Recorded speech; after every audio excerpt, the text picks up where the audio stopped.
எல்லாருக்கும் வணக்கம். நம்ம இன்னைக்கு இந்த வீடியோல என்ன பார்க்க போறோம் அப்படின்னா, சி ப்ரோகிராமிங்ல ஃபங்ஷன்ஸ் எப்படி யூஸ் பண்றது? நம்ம யூசுவலா மெயின் ஃபங்ஷன் மட்டும் எழுதுவோம் இல்லையா? ஸோ அது இல்லாம நம்ம எப்படி சப் ஃபங்ஷன்ஸ் கிரியேட் பண்றது? அந்த சப் ஃபங்ஷன்ஸ்ல எப்படி நம்ம ப்ரோகிராம்ஸ் பண்றது? அப்படின்றத நம்ம பார்க்க போறோம். ஓகேங்களா? ஃபைன். ஸோ ஃபர்ஸ்ட் நான் ஒரு சோர்ஸ் ஃபைல் ஒன்று கிரியேட் பண்ணிக்கிறேன் எப்போதும் போல. So include standard input IO. ஃபைலை சேவ் பண்ணிக்குவோம். ஸோ நான் f1.cன்னு சேவ் பண்ணிக்கிறேன். ஃபைன்.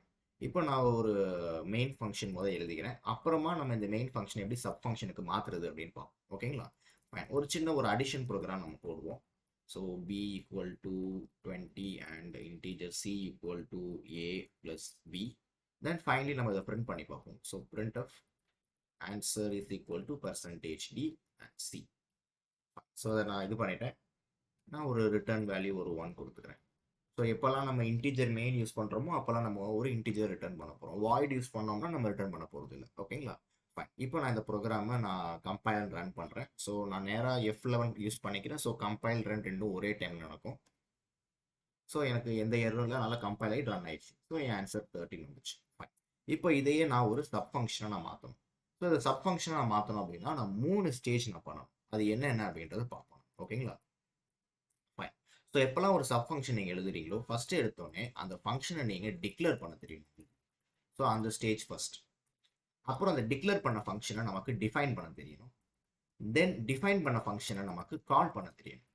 இதுதான் நம்ம 3 ஸ்டேஜ் பண்ண போகிறோம். இந்த 3 ஸ்டேஜ் இப்போ எப்படி பண்ணுறது அப்படின்னு பார்ப்போம். ஓகேங்களா? ஃபைன். ஸோ நம்ம ஸ்டேஜ் நம்பர் 1 பார்ப்போம். ஸோ ஸ்டேஜ் 1 அது என்ன? Function declaration.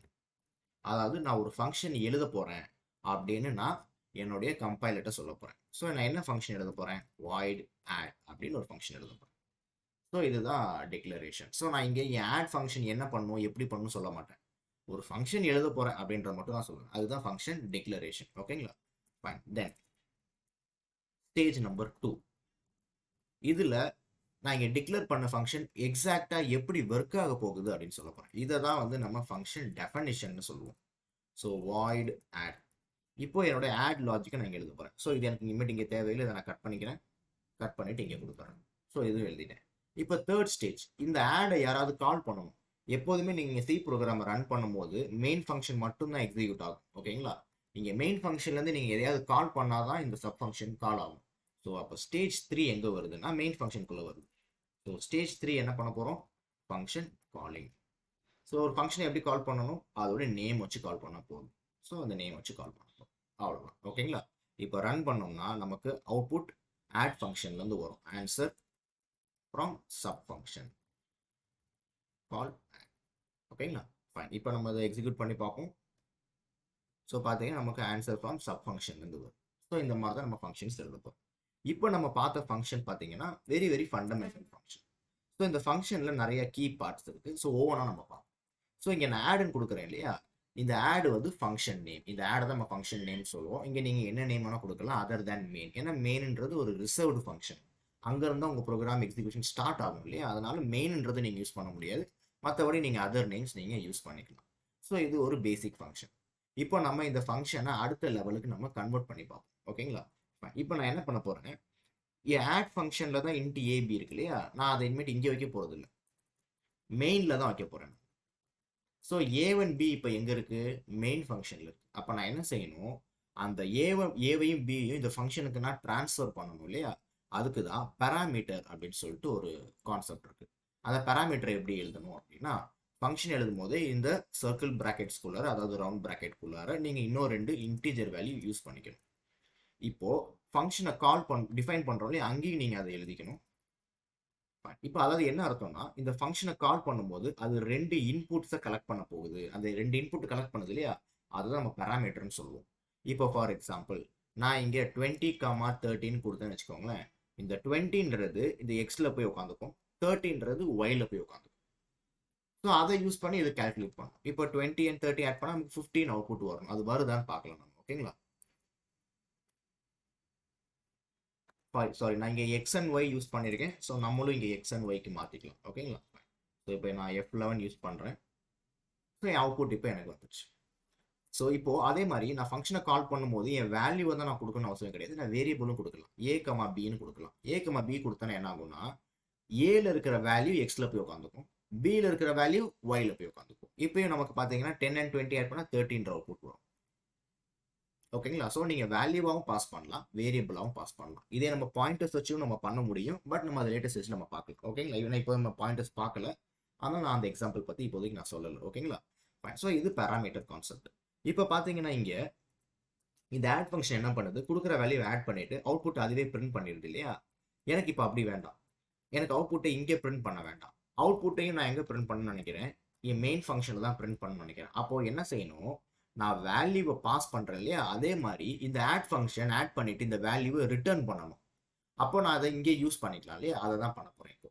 ஸோ நான் என்ன செய்ய போகிறேன், இங்கே ஒரு கீவேர்டு யூஸ் பண்ண போகிறேன், ரிட்டர்ன் சி அப்படின்னு. என்ன அர்த்தம்னா, கால்குலேட் பண்ணிட்டு அந்த அவுட்புட் இங்கே ஸ்டோர் ஆகுது இல்லையா, அந்த வேல்யூவை என்னை யார் கால் பண்ணாங்களோ அவங்களுக்கே நான் அனுப்பி விட்டுருவேன். என்னை யார் கால் பண்ணா, இவங்க தான் கால் பண்ணாங்க. ஸோ அப்போ இந்த சி வேல்யூ இங்கே வந்து உட்காந்துக்கும். So integer answer equal to அப்படின்னு நான் கொடுக்குறேன்.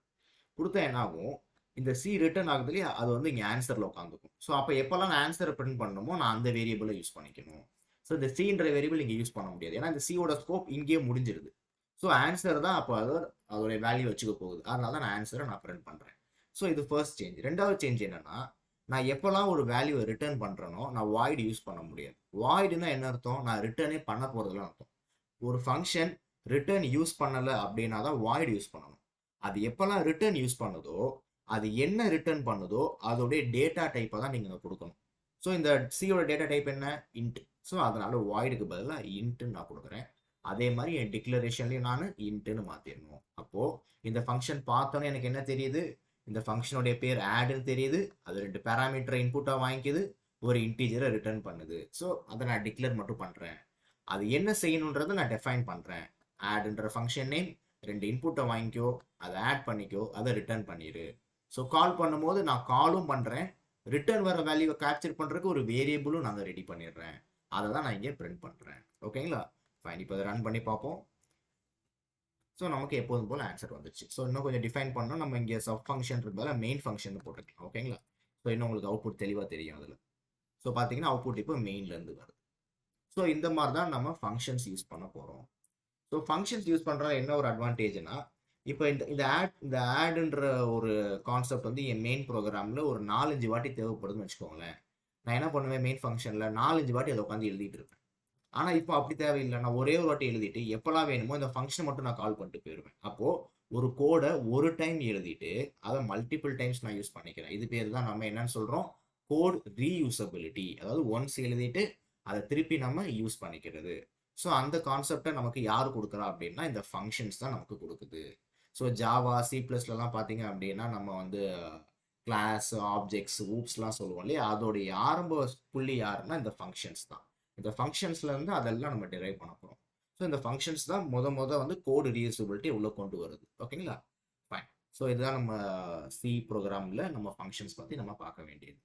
ஃபைன். ஸோ இந்த வீடியோ உங்களுக்கு பிடிச்சிருக்குன்னு நினைக்கிறேன். உங்களுக்கு இந்த வீடியோ பிடிச்சிருந்தா நம்ம வீடியோவை லைக் பண்ணுங்கள், சேனலை சப்ஸ்கிரைப் பண்ணிக்கோங்க. ஸோ நெக்ஸ்ட் டாபிக் போடும்போது உங்களுக்கு அது அலர்ட்டில் வரும். ஸோ அதையும் நீங்கள் பார்த்துக்கலாம். உங்களுக்கு வேறு ஏதாவது டாபிக்ஸில் டவுட் இருந்தாலும் கமெண்ட்டில் போடுங்க. ஸோ தட் நான் அதை உங்களுக்கு நெக்ஸ்ட் வீடியோவில் கிளியர் பண்ணிக்கிறேன். ஓகேங்களா? Fine. So thank you every one.